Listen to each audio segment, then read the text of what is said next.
Bom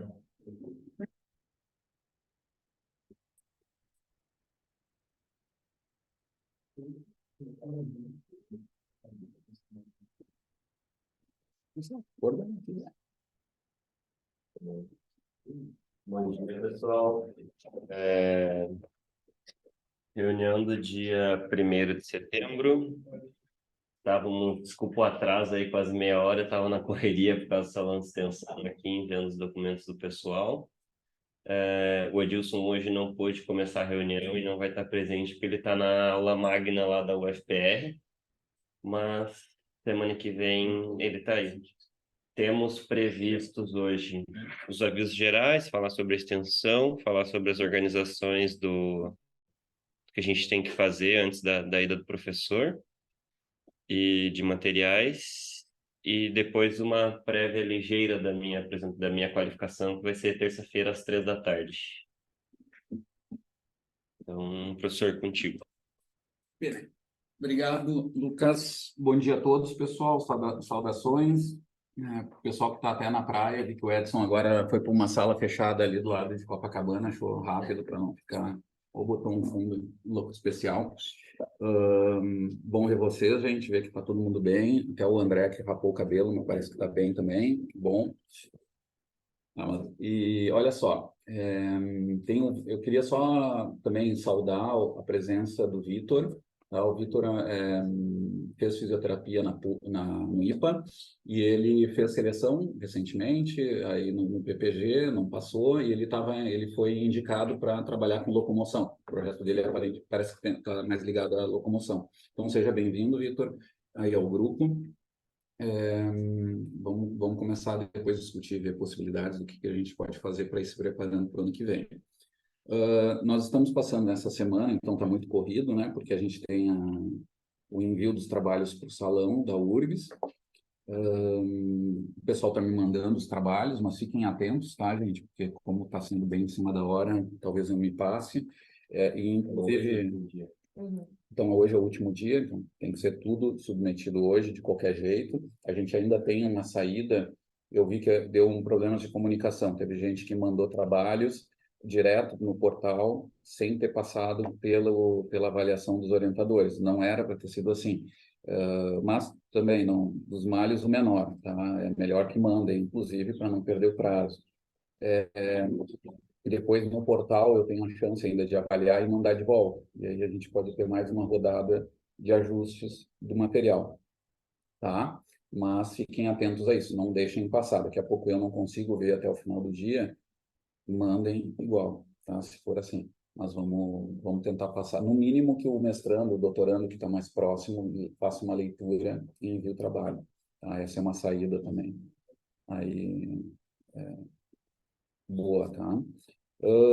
Que mais? Nós temos bastante coisa acontecendo, assim, na minha vida pessoal tá bem bagunçado essas semanas, mas queria dizer, assim, que a gente conseguiu submeter alguns artigos e tivemos uma aprovação, né? Eu acho que eu já tinha comentado, mas é bom ressaltar que isso acho que é uma das coisas muito legais do grupo, que é um artigo publicado na Experimental Physiology, né? A gente ainda está numa discussão de como pagar, tá? Tem uma briga aí que coisa horrível, que depois eu posso falar mais sobre isso.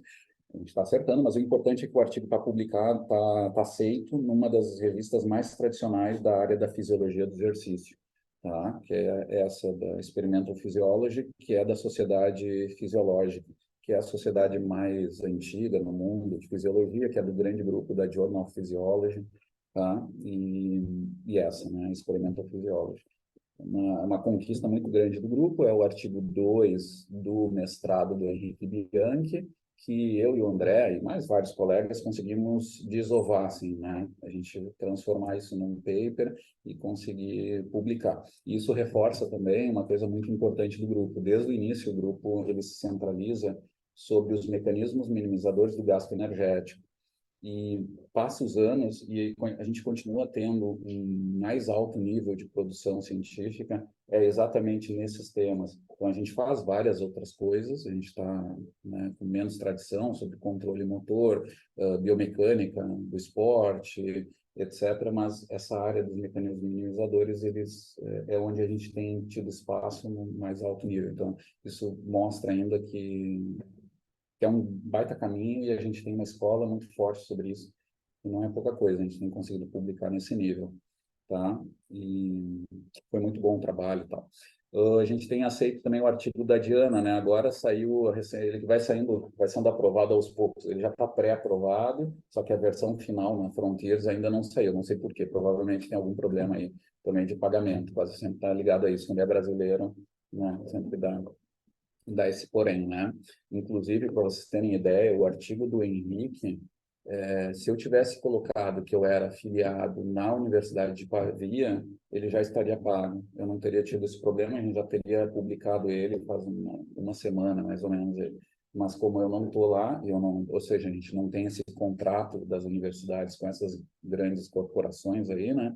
Essas editoras aí, é, isso tem atrasado um pouco a publicação. É pouca coisa, na real, não é o fim do mundo, mas tudo isso é um viés de publicação ligado a países de terceiro mundo versus países de primeiro mundo, etc., que vai sempre adicionando problemas para o nosso lado aqui, tá?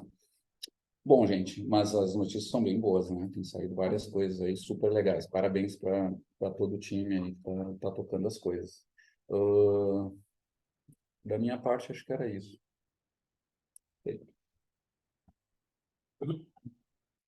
Agora eu vou abrir o documento.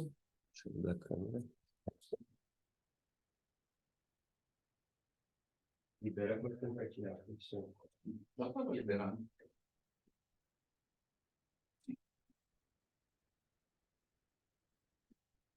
E tá vendo a imagem do ecrã. Deve ter Ok. Imagem é ela? Então vai. Por detrás. Não, era o. É uma que tem antes, é uma prévia de uma semana. Aquilo ali é um hotel, né? Flandres? Não. Não, a Flanders é uma clássica.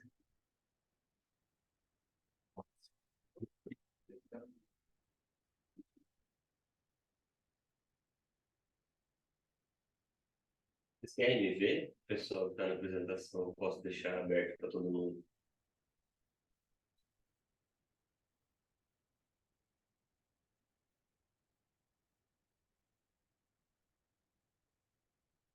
Tá, vou deixar abertão assim, pode ser?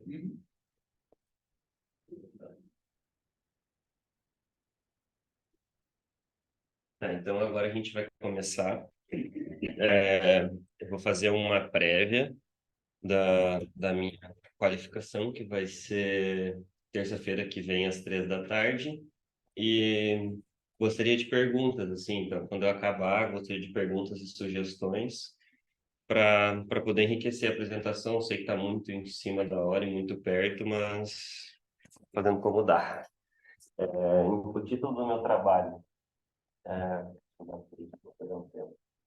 um trabalho intitulado da dissertação de mecânica da caminhada em diferentes inclinações de pessoas com Parkinson, analisada por dois métodos diferentes, o sistema Vical e o software OpenCAD, trazendo uma contextualização e delimitação do nosso estudo. Ele é o presente estudo que engloba no Centro de Referência de Envelhecimento e Movimento, o CREM, e ele tem como objetivo explorar o treino de marcha em diferentes inclinações de sujeitos com Parkinson. Associado a esse desfecho objetivo principal, a gente busca explorar a capacidade de novas tecnologias de avaliação cinemática. A marcha, como um contexto histórico evolutivo, ela é uma habilidade intrínseca da humanidade. Ela permitiu a nossa exploração de ambiente e a manipulação em busca a objetos.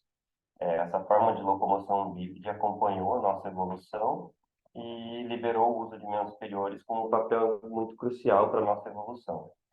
Ela também traz muito impacto quando a gente fala de das doenças que atacam o sistema motor, porque ela está associada à nossa independência, à nossa mobilidade.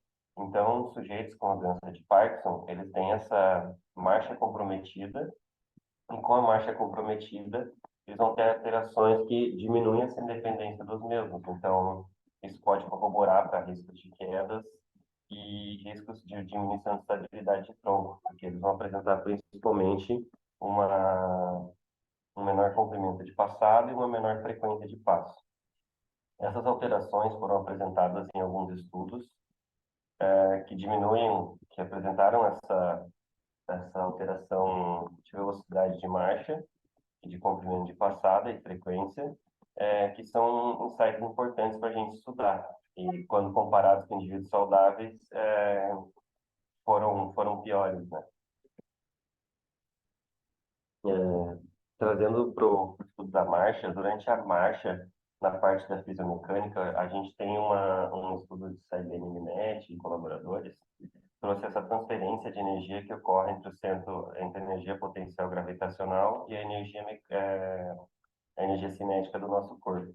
Esse mecanismo ficou conhecido como pêndulo invertido e ele vai possibilitar uma transferência eficiente de energias, reduzindo o custo energético da nossa locomoção.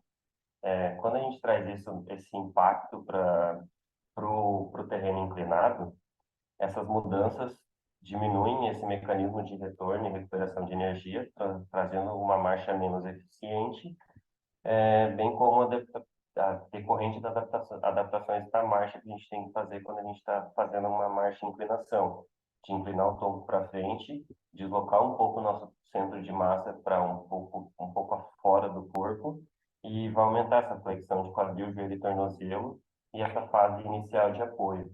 Um trabalho do Hansen, de 2004, trouxe um modelo traduzido como rollover shape, em que, principalmente na parte do contato do pé, a gente vai passar a ter uma transferência e um contato de passo que vai ser do calcanhar para a ponta dos dedos, fazendo esse formato de semicírculo de transferência de energia. Porém, dentro da população com Parkinson, não se tem muita pesquisa, e foram pesquisas limitadas. Um trabalho de Nodô, de 2013, trouxe um estudo que eles inclinaram em torno de 1 a 5% uma esteira e falaram encontraram que essas inclinações tiveram melhoras positivas quando o paciente voltava para um terreno não inclinado. Então, eles melhoravam os parâmetros espaço-temporais, entre eles a velocidade e o comprimento de passada. Na segunda parte do estudo da minha dissertação, a gente traz uma comparação do Vicon, que é um sistema criado lá e introduzido no meio da pesquisa em 1984, e é um sistema que se mostra até hoje como padrão ouro. É um sistema com câmeras infravermelhas, que faz uma captação de pontos que a gente coloca, pontos reflexivos que a gente coloca em pontos anatômicos específicos, e com eles a gente consegue acompanhar o movimento. Para análise de marcha, ele é uma ferramenta muito confiável e muito importante. Então, porque ela é muito precisa e a partir dela a gente consegue avaliar esses aspectos espaciais, temporais e esse padrão de deslocamento e de movimento do corpo. Porém, com a introdução das redes neurais e da inteligência artificial a partir principalmente de 2015 em diante, a gente teve a introdução de novos softwares e novos equipamentos. O OpenCap, ele é uma rede neural, que é um mecanismo de uma inteligência artificial que foi preparada especificamente para essa análise de movimento. Ele utiliza só 2 celulares e possibilita uma maior liberdade de captação. Junto com o OpenSim, que é um software de processamento posterior, que a gente consegue fazer essa análise. Então, o OpenCap é muito ligado ao OpenSim, e com os dois eles conseguem, que a gente busca avaliar se eles vão conseguir fazer uma análise semelhante ao que a gente consegue fazer no Vicon hoje.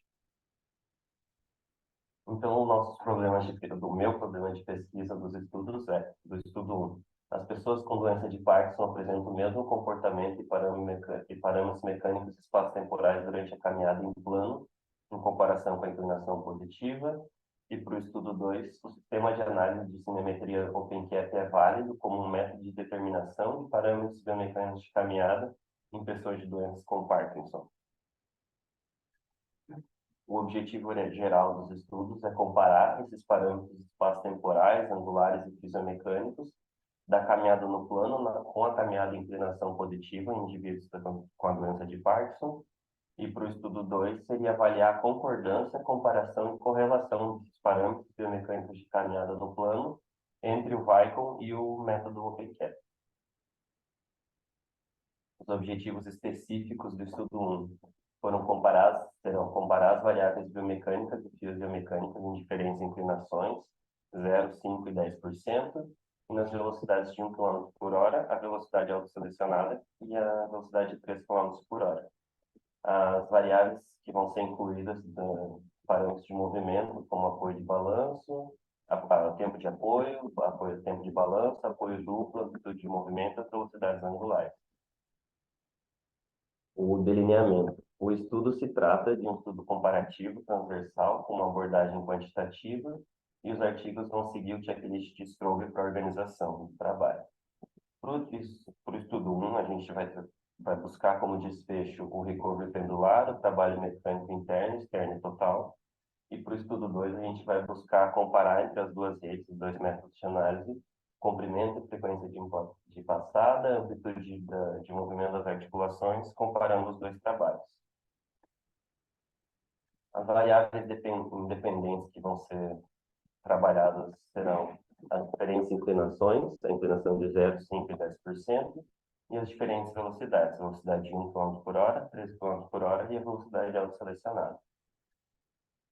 As variáveis dependentes que eu trouxe em lista, né, o tempo de apoio, tempo de balanço, comprimento de passada, frequência de passada, a velocidade ótima de caminhada, que vai ser determinada de acordo com o comprimento do membro inferior de cada sujeito, a amplitude de movimento das articulações do membro inferior, velocidade angular das articulações do membro inferior, dentro das variáveis mecânicas, o recovery pendular, o recovery instantâneo, o trabalho mecânico total, interno e externo, e o trabalho externo e vertical, e o trabalho interno de braço, tronco e perna. A população e a amostra. Eu pretendo coletar indivíduos com doença de Parkinson, que apresentam um estadiamento da doença entre 1 e 3 na escala de Hoehn-Yahr. Eles não podem apresentar doenças cardiovasculares e doenças respiratórias crônicas, e vai ser uma amostra escolhida de maneira intencional justamente por isso, porque a gente quer indivíduos que consigam desempenhar a caminhada e estejam dentro dessa classificação. O meu cálculo amostral foi usado como base a variável do estudo da Gomenuka, uma colega do grupo, de recovery pendular. Eu usei como parâmetros iniciais um tamanho de efeito de 0,5, um erro alfa de 0,5 e um poder estatístico de 0,8, resultando num tamanho amostral de 30 participantes. Os instrumentos que vão ser usados para pesquisa. Pretendo utilizar uma balança, um estadiômetro, a esteira do Ibramed, o sistema Viacom, os dois celulares que tem que ser da Apple, né, 2 iPhones, para o OpenCap e 2 tripés de celular. Os sistemas de análise, então, o Viacom ele vai contar com 8 câmeras infravermelhas que vão coletar uma frequência de 120 Hz, então 120 captações por minuto. E o OpenCap também a gente agora consegue selecionar com os dois celulares a mesma frequência de 120 Hz. Aqui eu trouxe uma representação da sala, vista numa visão de cima, em que o símbolo das bolinhas são as 8 câmeras do Viacom, os tripézinhos com o celular são os tripés para captação do OpenCap e no meio está a esteira. A minha ideia de setup, a gente no piloto montou assim, e no meio ali a esteira para captação do mesmo movimento. Então, a gente vai tentar captar concomitantemente os dois métodos na mesma caminhada, né? Para ter uma comparação mais fiel dos resultados. Para o desenho do estudo. No primeiro dia, primeiro contato, a gente pretende fazer uma avaliação prévia com sujeitos através de uma ficha, explicar os procedimentos, fazer a aplicação da escala de Hoehn-Yahr para saber o estadiamento da doença dos mesmos e ler para os sujeitos o termo de consentimento livre esclarecido e depois fazer uma familiarização da esteira com o seguinte protocolo. A gente vai fazer no plano esse protocolo de caminhada em que eu vou colocar durante 2 minutos a velocidade de 1 km por hora, Daí eles vão descansar 3 minutos, depois a velocidade de 3 quilômetros por hora por 2 minutos, depois eles vão descansar 3 minutos, depois a gente vai fazer a determinação da vase. Então, eu vou fazer um incremento positivo e negativo, vou ficar variando a velocidade durante 5 minutos até encontrar a velocidade que seja confortável para eles no plano. Feito esse procedimento do primeiro dia, a gente vai agendar o segundo dia, em que os sujeitos já vão vir com a preparação, né? A gente vai preparar os sujeitos, vai colocar o cinto para poder prender eles no teto da sala, para não correr nenhum acidente. A gente vai explicar como vai acontecer o modo de coleta e daí a gente vai passar para o procedimento de coleta, em que nós vamos coletar de maneira randomizada as velocidades e as inclinações. Então, depois de toda a explicação e randomização do processo, a gente vai fazer 1 minuto de coleta e 4 minutos de descanso. Vão ser 9 repetições para condicionar todas as situações da pesquisa, e a gente vai seguir esse protocolo. Caso os sujeitos venham a ter alguma tontura, apresentar alguma dificuldade, a coleta para na hora, a gente avalia ele, vê como é que ele está, vê se ele tem algum problema, se necessita algum cuidado extra, algum cuidado posterior, e daí o sujeito, se não conseguir continuar, a gente não continua, senão a gente para, descansa, vê se ele consegue continuar, a gente termina a coleta, senão ele vai ser excluído da coleta. Aqui eu trouxe uma marcação do modelo, uma representação do que a gente vai usar, os pontos que a gente vai usar para marcar no Vicon. Então, cada ponto desses vai ser colado um marcador reflexivo e a partir desses marcadores a gente vai conseguir fazer a avaliação posterior. E aqui eu trouxe um modelo de como é a captação do OpenCap. Aqui no caso sou eu, só para demonstração. Essa é a posição de calibração e na figura do esqueleto ali é a posição de como aparece no programa OpenCap para quando a gente está coletando no computador. Então a gente vai calibrar os sujeitos pelo OpenCap e calibrar no Vicon e depois disso a gente vai partir de fato para a coleta. Aqui é a representação do modelo calibrado no OpenSim, que vai ser feito esse tratamento posterior. Né, dos softwares que eu utilizei o GPower para a gente poder fazer o cálculo amostral. O MATLAB vai ser usado para fazer esse tratamento posterior e o Python para fazer o tratamento posterior do OpenCap e do OpenSim. O OpenSim de fato, o JASP, que é um software estatístico que vai ser utilizado para fazer o cálculo das variáveis, a estatística final, e o Excel Word para a escrita do trabalho e tabulação dos dados. O tratamento de dados. Para cada condição, eu vou buscar recortar 10 passadas de cada sujeito, em cada condição, tanto do Vicon quanto do OpenCap. A partir desse recorte de 10 passadas, a gente vai, dentro de uma rotina no MATLAB, a gente vai buscar extrair todas as variáveis. Depois dessa extração, tabulado no Excel, a gente faz os cálculos estatísticos no JASP. Para o estudo 1, a gente pretende fazer uma GE para as variáveis de recovery pendular, recovery instantâneo, as variáveis de trabalho mecânico, as variáveis espaço-temporais. Para o estudo 2, eu busco fazer os testes de concordância de Bland-Altman, a correlação intraclasse e um teste T pareado para as variáveis espaço-temporais e as variáveis angulares. Aqui eu tenho um cronograma do que tem sido feito, do que eu pretendo continuar fazendo da minha coleta. O trabalho sendo aprovado sem maiores correções, eu pretendo já submeter agora em setembro para o comitê para tentar coletar em outubro outubro e novembro, outubro e dezembro. Eu vou fazer uma alteração porque no meio do processo eu vou passar o mês de novembro fora, então eu pretendo coletar em outubro e dezembro. E é isso. Muito obrigado.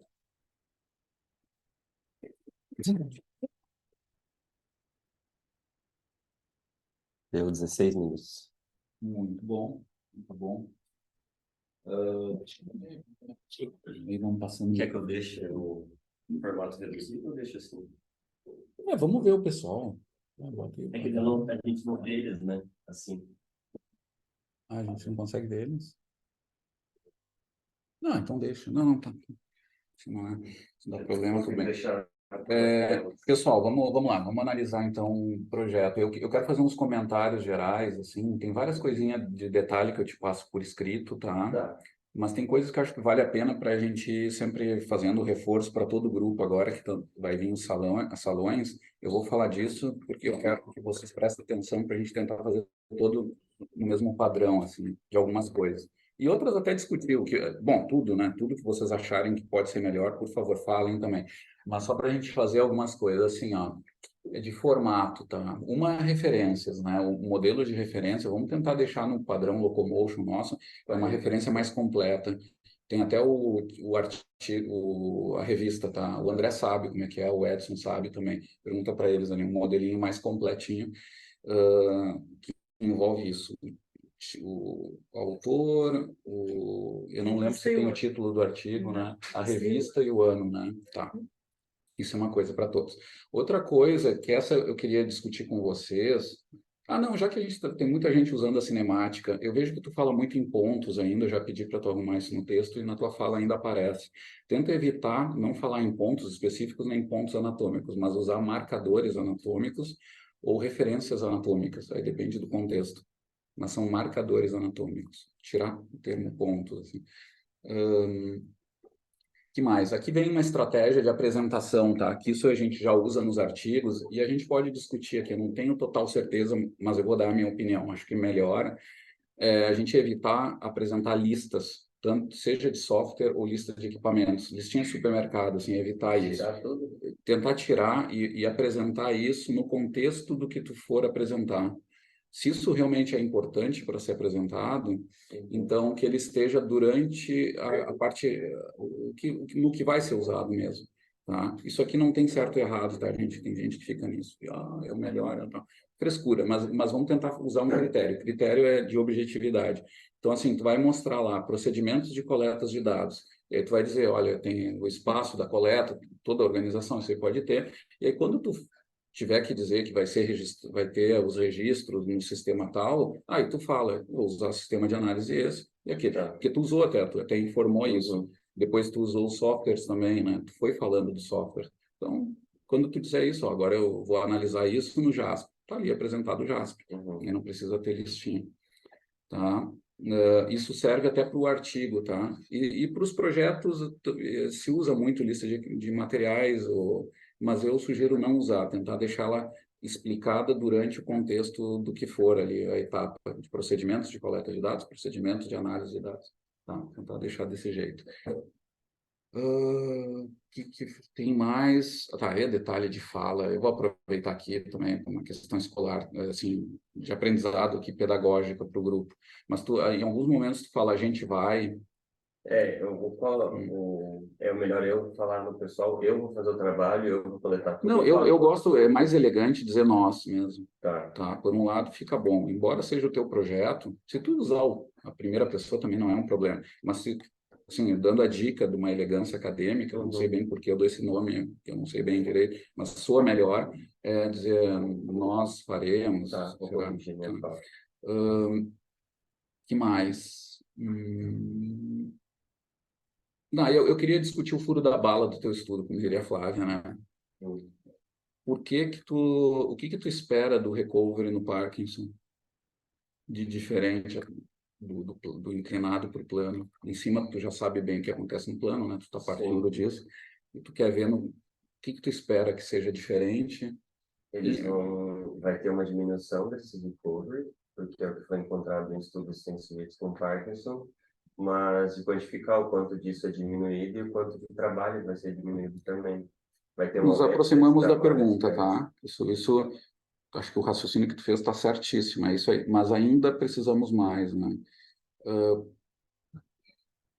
Tu começou dizendo uma coisa que, olha, nos não acometidos, nos saudáveis, diminui o pêndulo invertido. Né? Gomenyuca viu isso, tal. Tá. Em razão, isso já é uma justificativa para aumentar o gasto de energia na inclinação, né? Mas aí vem a questão, né? Que tu mesmo colocou, mas a gente quer saber o que pode ser diferente do Parkinson, mas aí vem, por que que tu espera que seja algo diferente? Porque se tu vai estudar isso, Porque o que que tu espera que seja diferente do Parkinson pro sujeito normal?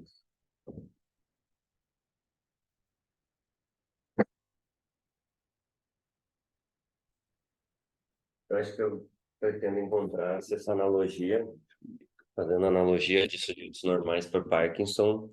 A gente sabe que no plano, sujeitos com Parkinson vão ter esse menor recovery, né, pendular, e menor redução de parâmetros espaço-temporais. Acho que eu pretendo encontrar, então, se essa magnitude de diferença do plano se mantém com a inclinação. Não tinha pensado nessa pergunta. Boa, Tá, aí assim, ó, aí tu falou, reduz os variáveis espaço-temporais, tem que também dá para trabalhar mais essa parte da resposta, né? Uhum. Exatamente o quê? Isso é legal que o nosso grupo também fez aquela revisão sistemática da Ana Zanardi, dá um nível de evidência mais alto que se tem sobre essas alterações biomecânicas do Parkinson, né? O que é que reduz exatamente, de forma mais importante, sobre essas variáveis espaço-temporais do Parkinson em relação ao saudável? Comprimento de passada, aumenta a frequência e... E o que é mais importante sobre comprimento e frequência? Acontece exatamente isso que tu disse, né? Uhum. A frequência até isso é dependente do local, né? No Sim, solo sim. aumenta, tá?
Edson, a gente estava te corneteando muito, tá? Tu não ouviu nada, perdeu.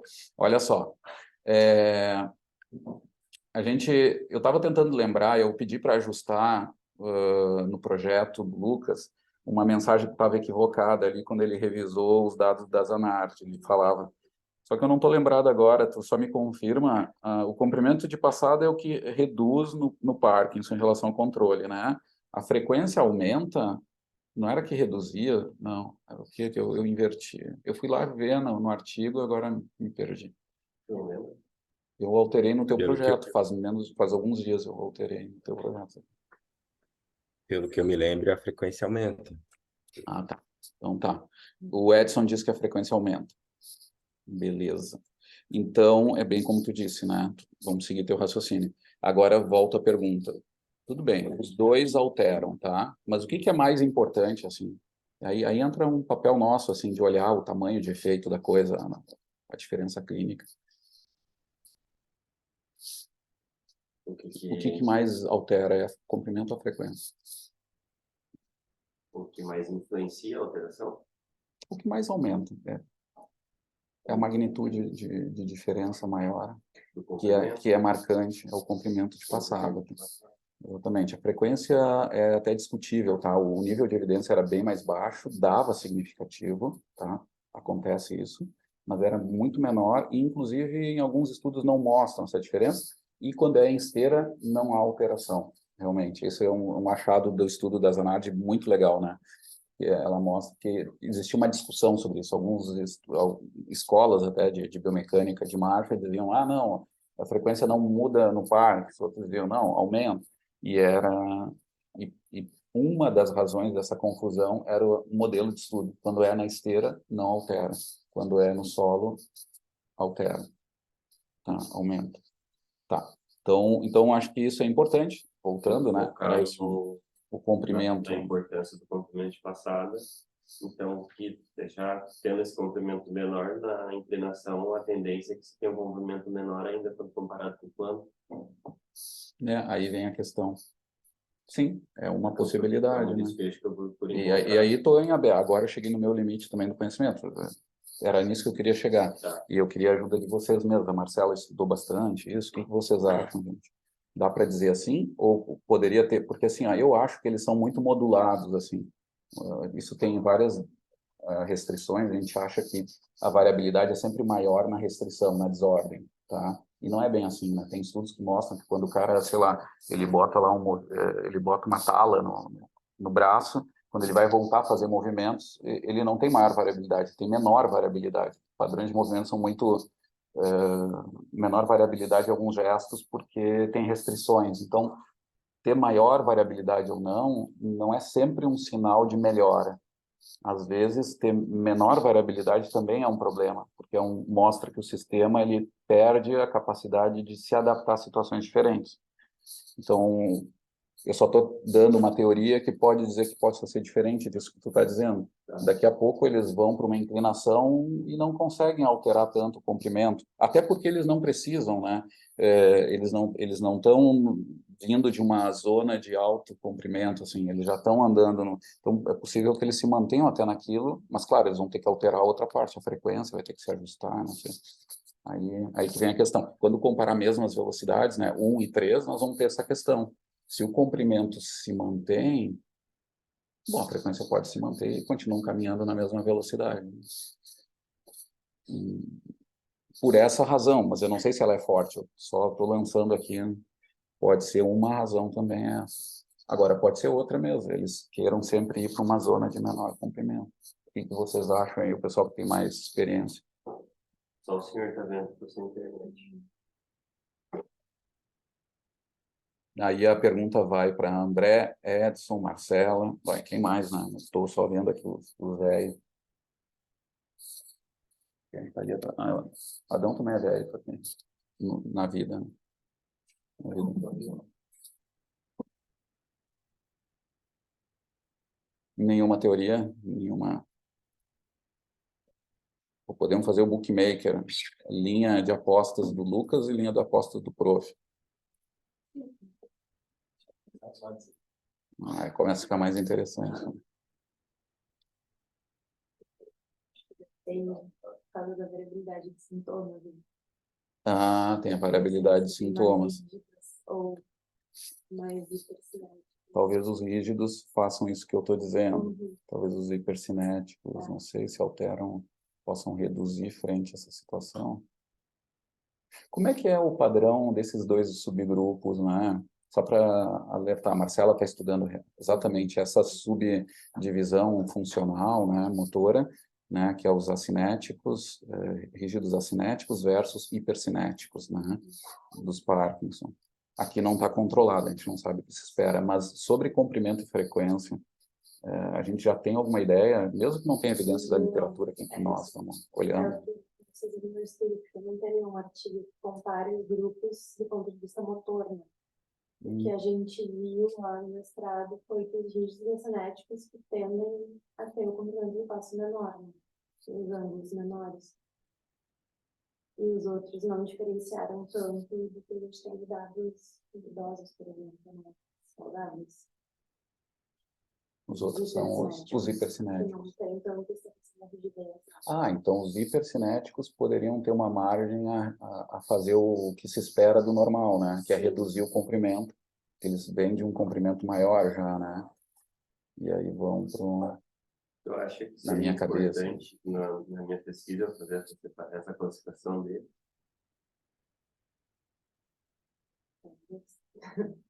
Mas aí tem que Porque ver quantos. vai aumentar a também. questão da amostra.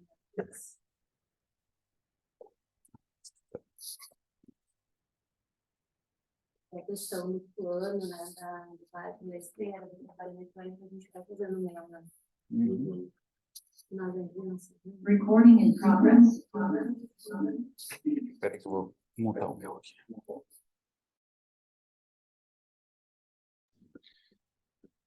Edson, André, vocês querem opinar?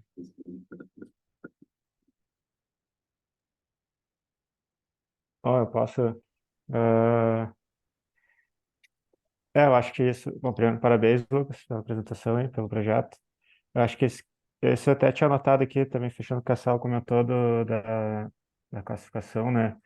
Eu vi que tu colocou de avaliar o RUEM-AR, talvez avaliar também o PDRS, até o freezing.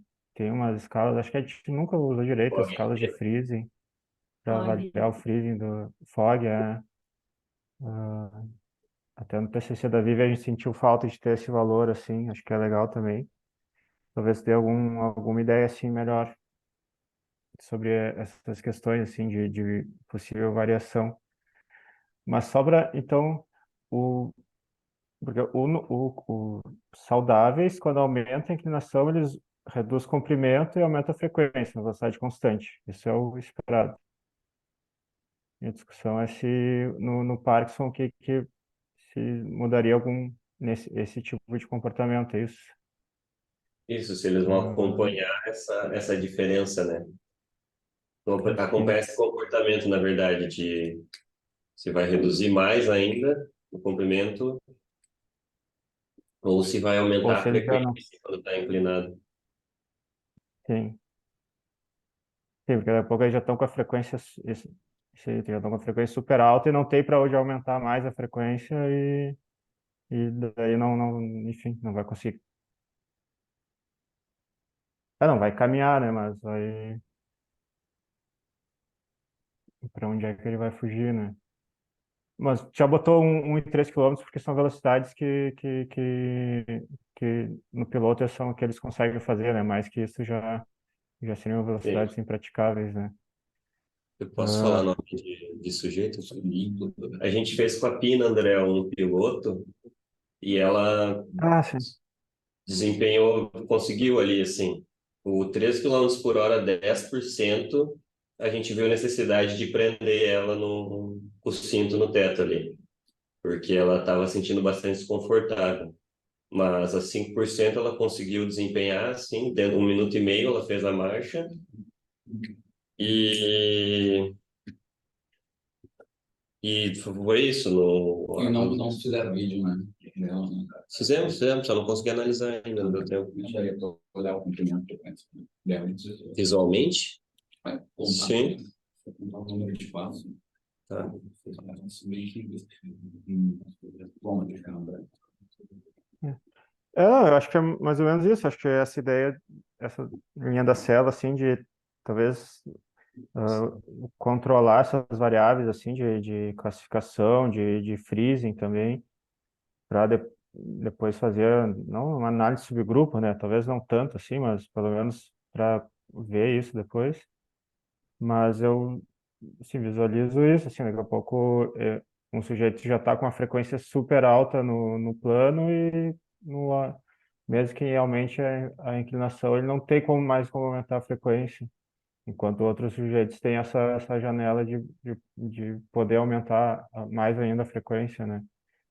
Uhum. Então, acho que isso, daqui a pouco, se não der o aumento da frequência, não é porque não é tanto o efeito da inclinação em si, mas o efeito do Parkinson se sobrepõe ao efeito da inclinação. Entende? Uhum. É mais ou menos isso. Eu não posso adicionar, por exemplo, que eu vou. Porque não está no trabalho que foi enviado para a banca, eu vou fazer o FOG e o PDRS. Eu não posso adicionar isso para apresentação? Ou posso? Pode, até para deixar a pergunta se tem problema. Isso não tem problema, eles vão dizer, tu não apresentou isso, e aí eu analiso depois se vale a pena ou não. Já fica isso para. Acho que vale a Porque pena. o que o André falou faz sentido, né? Melhor eu ter as escalas, as avaliações antes do que faltar A depois. gente utiliza para determinar o ranhar, né? Eles estão muito juntos, porque no PDS a gente analisa a rigidez, Sim, esse movimento. lateral e lateral, né? Sim. E com o PDS, então, escolhe para estratificar também a amostra entre rígido e hipercinético. Então, depois, para fazer análise, tu consegue adicionar isso no teu projeto. Uhum. E a outra coisa que é bem importante, Lucas, é a questão da medicação. Sim. Que eles pedem, dependendo da revista, tem que ter aquele índice, a taxa de medicação do PROOP, a diária. Eu não botei na apresentação, tá no projeto, que eles têm que estar no tempo on da medicação, tudo. Não, mas digo, na anamnese, as coletas tem que ter a medicação, a dose diária, Tá. porque tem algumas revistas que estão pedindo para atender na amostra. Não só Sim, Isso, beleza. para tu tentar de horários, quantidade, isso. Depois a gente Ah, entrar no desfecho na quantidade de medicação. Daí isso eu coloco na minha ficha de avaliação no, os tá? horários e a dose.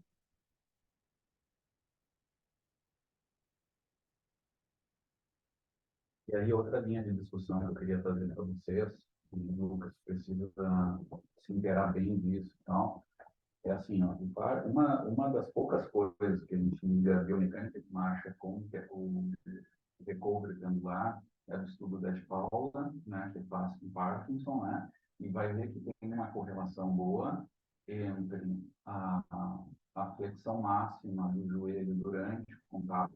Lembrando, né, durante o contato, o joelho faz aquela leve flexão e extensão, né? E o Parkinson, ele tem achatado isso, né? No normal é uma curva assim, e depois é bem grande, lá no balanço, né? E o ângulo do joelho do Parkinson, ao invés de ter essa leve curva, ela achata, não tem, né? E isso faz com que eles não tenham extensão na fase final também. Tá? E isso foi altamente correlacionado com a energia potencial, né? E a energia mecânica total, trabalho mecânico total da máquina. Então, isso poderia estar relacionado ao recovery também. Agora, eu não lembro de qual, mas eu botei no teu projeto também. Sim, eu estava vendo. Tá, então, essa é uma linha de discussão, só que assim, aí tem a questão que a gente precisa revisar para se abastecer disso depois, quando surgir o resultado, que é o que acontece na inclinação, o ângulo do joelho, por exemplo. Talvez ali já desapareça, e aí de novo é o cruzamento de dois efeitos, né? O fato de estar inclinado com o que eles fazem mecanicamente, para tentar ver se isso poderia justificar ou não, um maior pêndulo ou não. Isso, né? Mas é por aí, uma outra linha de investigação, assim, né? No nosso modelo estratégico dedutivo, né? Lembre disso, a gente faz esse raciocínio, a gente vai medir, responder a questão, e o Lucas esclareceu bem qual era a questão, vamos ver o que é diferente, né? Nós já sabemos o que acontece no normal, mas além disso, a gente tem que fazer uma linha anterior, né? Tem que fazer um hipotético dedutivo, tem que tentar deduzir a partir de achados anteriores. Isso está o segredo de fazer uma hipótese, uma pergunta de pesquisa mais arrojada, né? Quanto mais a gente tiver essas linhas dedutivas, assim, depois nós vamos confirmar isso, né? Mas quanto mais a gente tiver, mais forte vai estar a nossa discussão. Porque simplesmente aumentou o ângulo do joelho, diminuiu. Não, mas por trás tem uma história. Não, já foi mostrado que isso se relaciona com energia potencial. Na inclinação tem muita energia potencial. Então, por aí pode ter situações que podem nos ajudar a melhor. Uma das coisas que eu sei, assim, o ângulo do joelho, ele não é tão importante na subida, né? A função dos extensores do joelho, eles são muito importantes na descida, eles são absorvedores, né, no plano e na descida. Na inclinação, aumenta o papel do quadril, né, pelo ângulo, A vantagem. uma vantagem mecânica, externa já indica isso. Então, essas linhas de discussão a gente tem que ir montando para ver se saem possibilidades de resposta. Tá? Isso é um desafio teu, fora esta apresentação, certo? Mas é importante a gente usar esse tempo que a gente está, que eu li o projeto, a gente leu, para seguir esses caminhos, aí vai melhorando a dissertação. O estudo do Hansen, que é que eu trouxe o Rollover Shape lá de 2014, no trabalho ele apresenta isso, que não tem necessariamente uma mudança grande da amplitude de movimento, mas os ângulos que o joelho trabalha são ângulos mais fechados, entre aspas, né, de extensão. Então, em vez do joelho estender totalmente, ele vai estender um pouco menos e vai fletir um pouco mais. Então, não tem uma alteração tão grande. Isso. A amplitude é a mesma, mas é mais flexível. Não necessariamente a mesma, mas tem uma diferença menor, mas tipo, não tem uma diferença tão grande. Oi? O de movimento não necessariamente é diferente, mas Isso. Essa posição articular. Isso. Não, É menor. é pouca. Pouca diferença do plano para a inclinação. Então, a inclinação é menor. Sim, sim. Sim, é levemente menor, mas ele trabalha em graus mais elevados.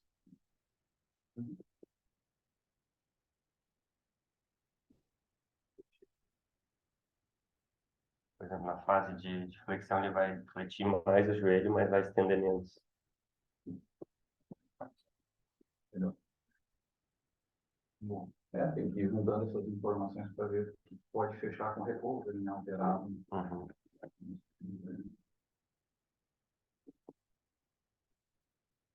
Porque é importante, eu lembro numa aula, nas coisas básicas, né, mas na aula do Gaspar, ele estava aqui no Brasil, né, e ele ficava perguntando, né, a pessoa tá de pé, e a pessoa fica em ponta de pé, tem trabalho mecânico, tu eleva o teu centro de massa, tu aumenta a tua energia potencial, gera uma energia, por exemplo, de biomecânica básica, né, isso aí é Joule, né, da massa corporal elevada a tantos centímetros. Mas quem é que gera esse trabalho mecânico? Houve variação de energia, né?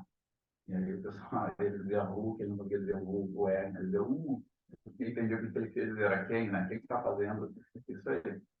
São músculos, nesse caso era análise, flexores plantares e tal, com motor primário e tal. E gera, ou seja, é um trabalho mecânico muscular, né? Nesse caso.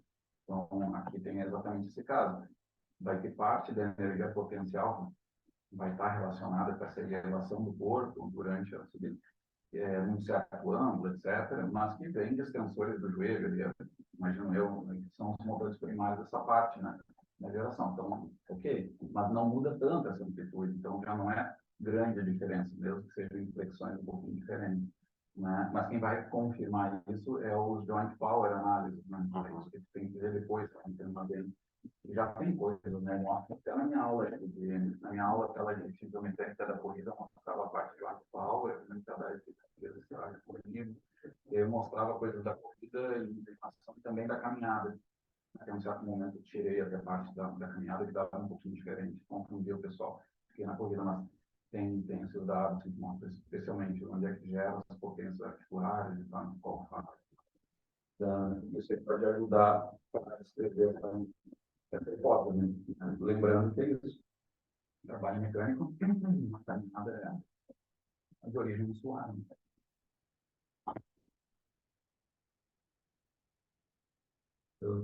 Como é que ele apresentou hoje?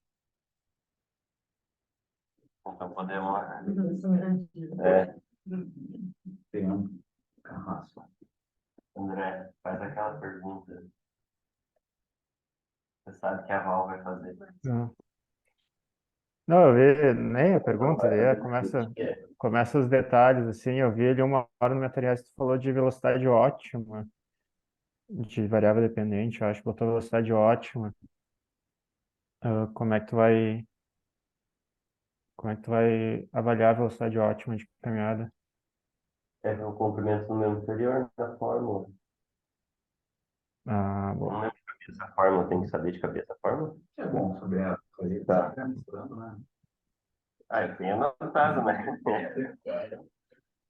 Mas mestrado já seria bom saber. Não, isso me chamava atenção, tá? No projeto estava, em algum momento, tirou de algum lugar e tal, estava me cheirando a inconsistência, aquelas probleminhas de coerência das coisas, tá? Tipo, eu não sei se estava em todos os lugares, desde lá do início, por exemplo, objetivos específicos deveriam estar todas as variáveis que vão ser analisadas, depois elas têm que aparecer lá nas variáveis independentes também.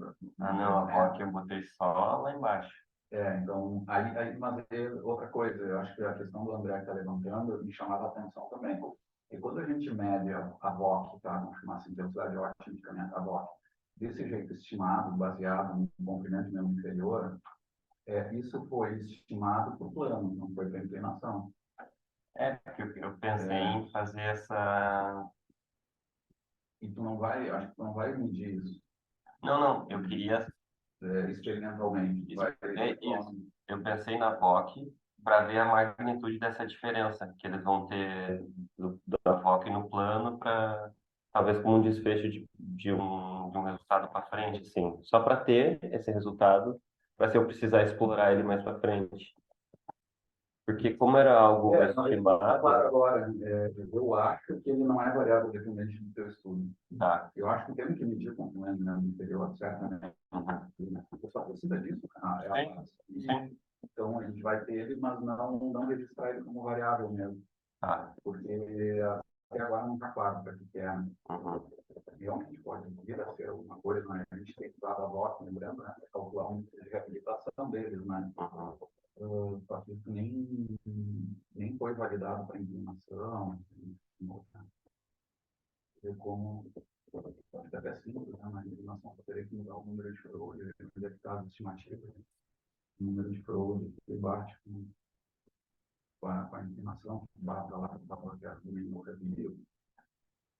Tem estudo até vai mostrar também. Vai ter uma base, né? A base é um resultado que tu realmente manipula, né? Que tu avalia, né? Tu vai fazer um procedimento para determinar a base na inclinação do plano, e ela é um desfecho funcional super importante, né? Essa daqui a pouco poderia ser uma variável dependente. Mas ela não foi construída no raciocínio do estudo, não estava, ela foi mais como uma maneira de determinar uma velocidade, né? Uma condição do teu estudo. Né? Eu não pensei. Ela não é, mas ela estaria mais perto de ser uma variável dependente. Igual tem que determinar ela, está tudo bem, tem a justificativa para isso. Mas tem mais chance que tu use mesmo, até que não seja. Que fala sobre mobilidade funcional. A gente tem isso do artigo que a gente publicou agora, é um artigo mais mecanístico. Então, às vezes não é tão importante esses desfechos ligados à saúde prático, mesmo, é mais uma discussão mais de mecanismo. Só que às vezes, assim, às vezes vai para uma revista que é mais aplicada, coisa assim, aí a mobilidade funcional se torna uma coisa que tu avaliou, né? Avaliando. Daqui a pouco se torna importante.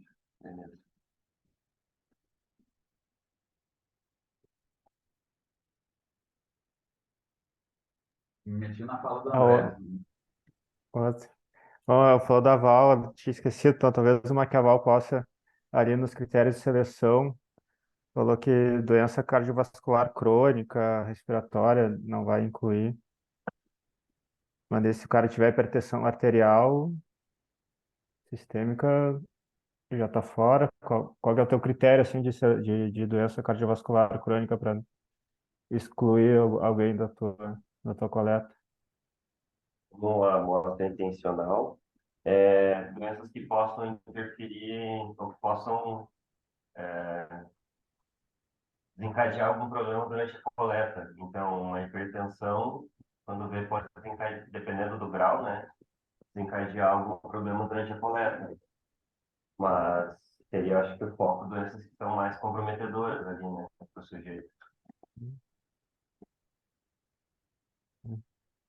Acho que só, talvez, só avisar, assim, alguém, doença incapacitante, sei lá, porque já tem Parkinson, né? Já é uma doença, já é idoso, né? Então, a chance de ter uma comorbidade ali, ainda mais uma hipertensão, é bem grande, né? Então, claro, detalhe ali, né? Mas só aquelas coisas que talvez na chatice, assim, possa aparecer, né? Tá? E na figurinha ali dos marcadores não tinha o trocânter ali. Dos marcadores anatômicos não tinha o trocânter. É que eu não achei uma prova para botar. Eu vou fazer uma agora no final de semana, eu acho que eu boto o trocante junto. O André fala da figura. No, que tá os pontos do Vicon? Não o do laboratório. Do laboratório ficou boa. Não. Tá.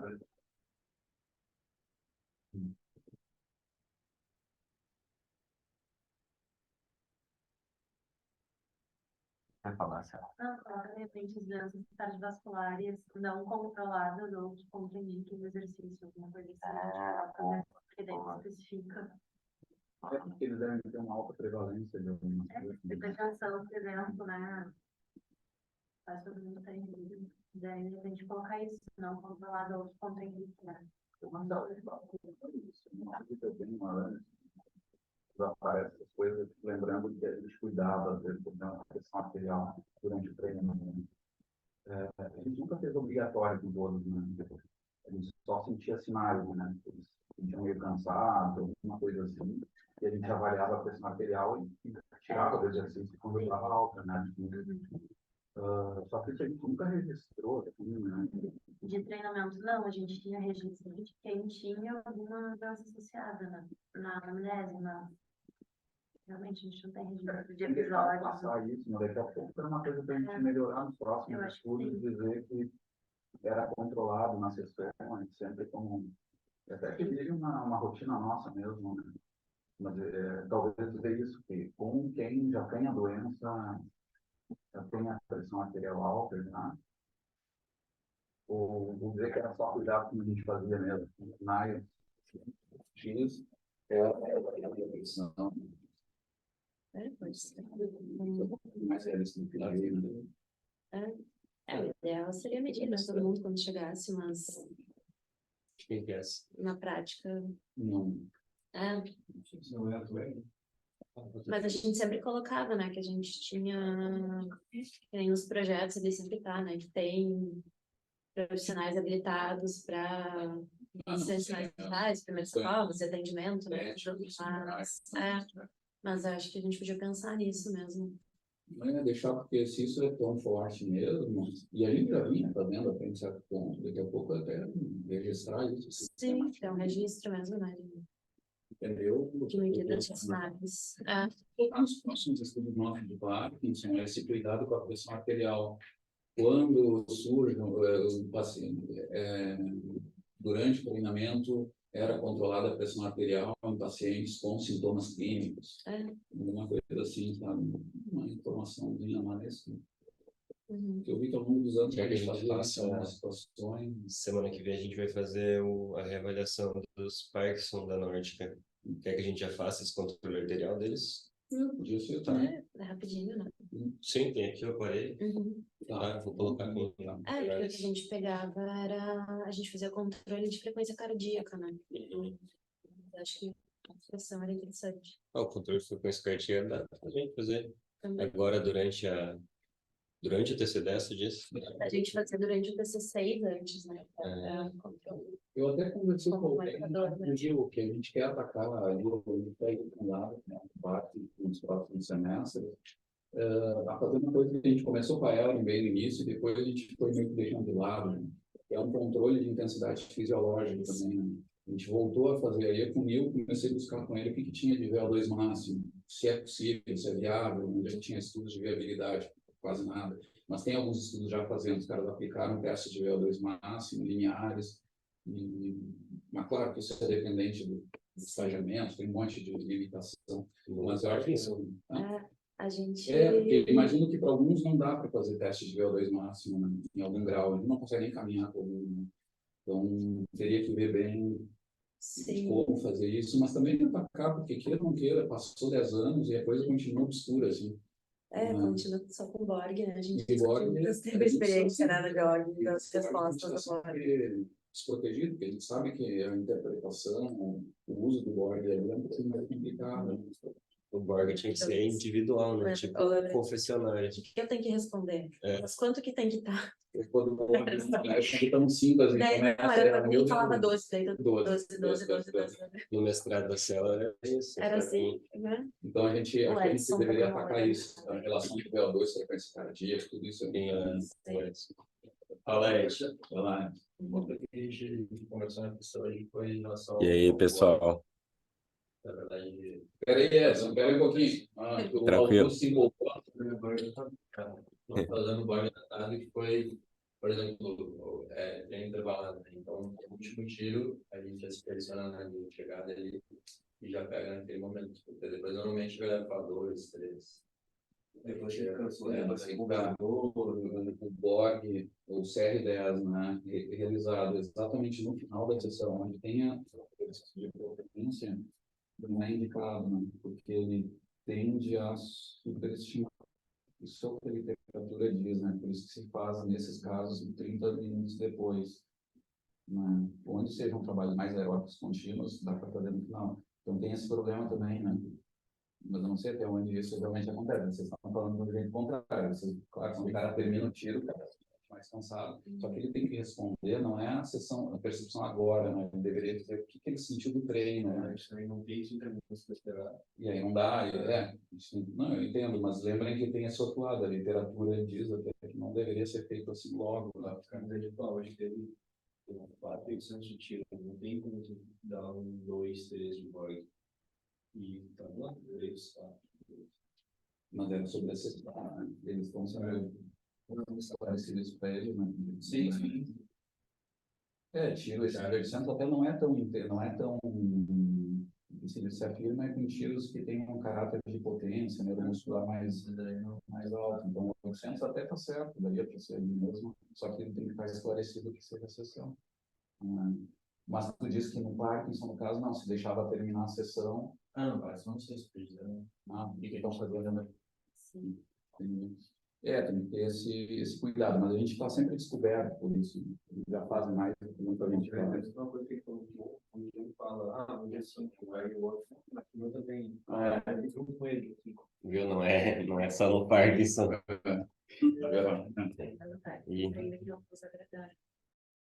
Edson, desculpa. Eu só posso fazer meu pai. Perdendo o microfone? Como é que a gente fala? Edson, desculpa, é porque ele tá aqui. Como é que a gente fala? Ele tá ali? Tá bom. Fala. Tá ouvindo? Não, acho que a gente está se ouvindo. Diga aí, Edson. Eu ia fazer a pergunta pro Lucas, né? Mas como é que ele vai responder? Perdemos uma apresentadora. Perdemos o apresentador aí. Não, mas eu vou falar aqui, de repente a gente pode discutir junto e tal. Que a primeira questão que eu notei aqui por exemplo, assim, como que a gente poderia sincronizar esses dois métodos, entendeu? O OpenCap e o Vico, nesse caso. Se a gente poderia criar um sistema. Em termos biomecânicos, é que nesse caso, a gente não quer analisar os dois sistemas juntos, assim, em tempo real, sabe? Porque acho que a sincronização, menos que vocês me provem que sim. Até é bom que eles sejam independentes para que os sistemas conversem sozinhos, né? E cheguem semelhantes, né? O que tem que cuidar só que sejam os mesmos fenômenos, né? Vou dar um exemplo, assim, no estudo da Diana lá, em uma dada fase, queriam validar o Ultion com o Viking. E daqui a pouco ela me mostrou lá que estava analisando três passos de um sistema e um passo do outro. Não, isso não pode, né? Porque é claro que vai dar diferença. Aí não é culpa, a gente não está validando o sistema, né? Tu tem que ter esse cuidado, que sejam exatamente as...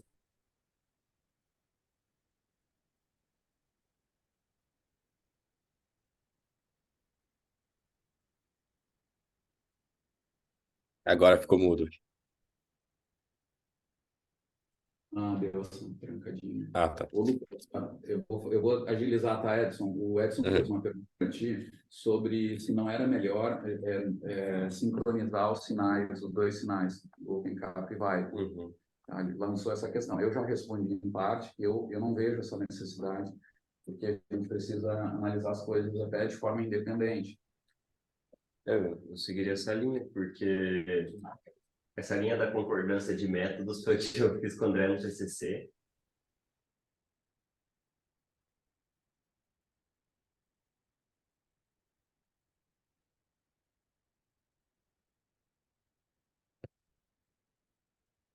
Travou para vocês também. Sim, né?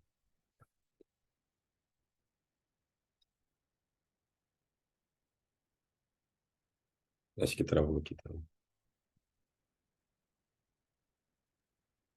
Travou o Lucas, né?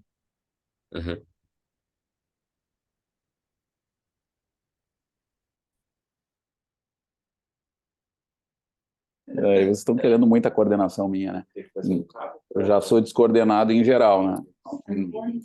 Nessas semanas. Edson, quer dizer alguma coisa sobre Sim, isso? é só para complementar, porque assim, já estava anotado aqui uma segunda pergunta, mas tem relação com isso, tá? É que quando a gente estava utilizando o OpenCap na corrida, a gente sentiu uma dificuldade de identificar os eventos de TD e TO. na caminhada a gente fez alguns testes também, e a gente meio que criou um sistema meio paralelo, assim, de tentar estimar a força de reação do solo ali pelo OpenSim, para poder identificar meio que um TDTO na corrida. E por isso que eu perguntei se teria alguma sincronização dos sistemas e como que ele poderia resolver essa questão dos eventos do OpenCap, porque não tem lá no site quando você vai coletar, entendeu? E nem no processamento. Tem um modelo do Gate Analysis no OpenSim, que ele avalia a memória inferior, que daí ali eu acho que a gente consegue tirar alguma coisa, mas daí isso eu vou fazer, eu vou usar o OpenSim para tirar as posições e fazer no MATLAB ou Python depois, Tá. essa identificação dos eventos, entendeu? Uhum. Porque assim, ó, principalmente na corrida ficou mais fácil porque tinha Tem os fase eventos. aérea, né? É meio pré-definido o TDTO porque tu tem o tempo aéreo, né? Aí na Sim. caminhada a gente testou, como tem o duplo contato ali, meio que não apareceu um padrão para seguir de TDTO. Sabe? Foi o que tu fez com o Edilson? Isso, exato. Sim. Mas olha só, gente, olha só, deixa eu dar uma análise assim, geral de biomecânica desse problema. Me lembro que isso apareceu lá, me lembro, para mim chegou quando o Edilson começou a analisar com a gurizada até, eles estavam nessa coisa de PDTO, e fizeram uma coisa meio engraçada, assim, dado momento, me mostraram, por exemplo, não quero nem discutir isso é parte do raciocínio que eu vou trazer, mas olha, eles estavam estimando as forças de reação do solo. Imagina, o OpenCap vem de duas câmeras, né, que filmam e fazem essa reconstrução cinemática, e dali saía o cálculo de uma força de reação do solo, ou seja, muito processamento matemático bem estimado, assim, né? E dali saíam os valores de TDTO em dada fase. Isso para mim já era muito estranho, porque é muito processamento, é muito erro acumulado para chegar numa determinação de algo que, em teoria, tem o seu padrão ouro, né? Porque o que a gente tem coletado ali, né? Já vem uma inteligência artificial, ok, vamos deixar de lado isso, mas o primeiro dado que vem é cinemática. Tu tem cinemáticas segmentares ali, tridimensional. É isso que ele faz em primeira análise. Existem algoritmos validados para determinar TDTO automaticamente, né? Isso que eu falei para o Edilson. Aí o Edilson, de alguma forma, não conseguiu botar isso para funcionar. Ele nem sabia quais eram, porque eu disse para ele também que eu não sabia. Eu sabia os da caminhada. Na caminhada a gente já tem feito isso. A gente já criou algoritmos cinemáticos para fazer isso. No MATLAB? Eu não lembro, a gente fez em LabVIEW, mas isso é o de menos a linguagem. Sim, sim. Vamos deixar de lado isso. Existem algoritmos para determinar isso que estão validados. Depois tem que botar eles para funcionar em algum lugar. Aí, o que eu acho? No teu estudo aí é obrigatório, tem que eu acho que até uma questão legal essa, porque tu está usando dois sistemas. E, claro, os algoritmos validados não foram para OpenCap, foram para Vicon, sistemas parecidos, ou Vicon mesmo, né? Então, tem que dar essa olhada com cuidado.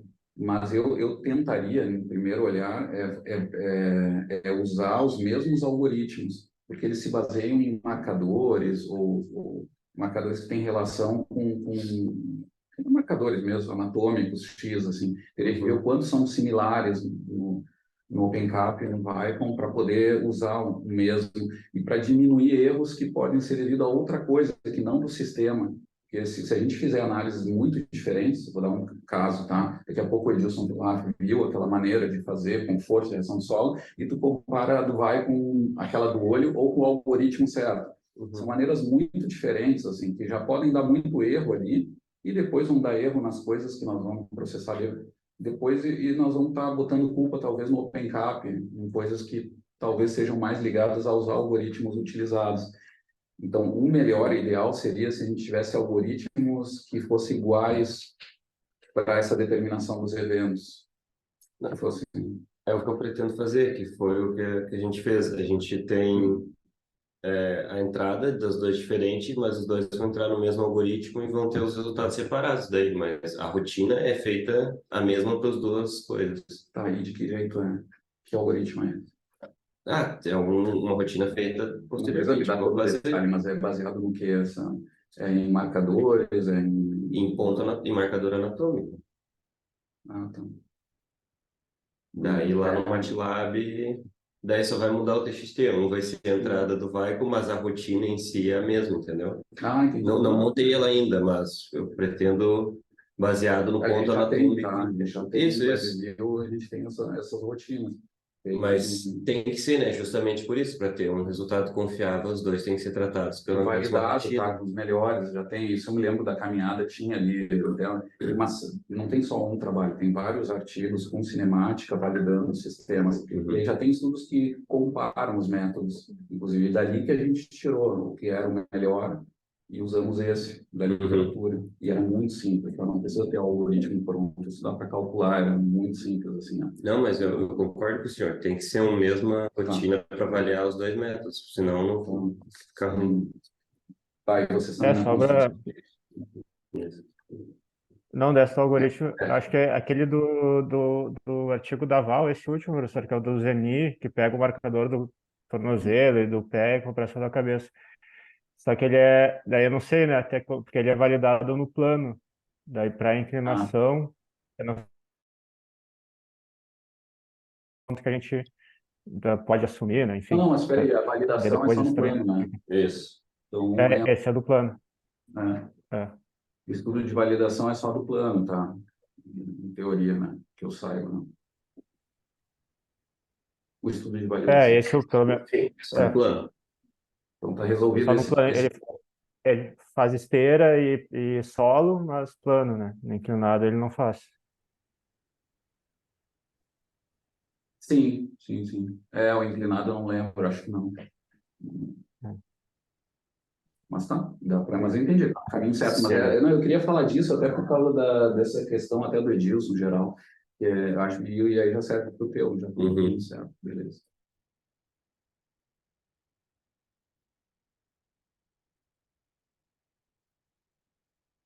Um bocadinho teu, não tem. Mas não foi.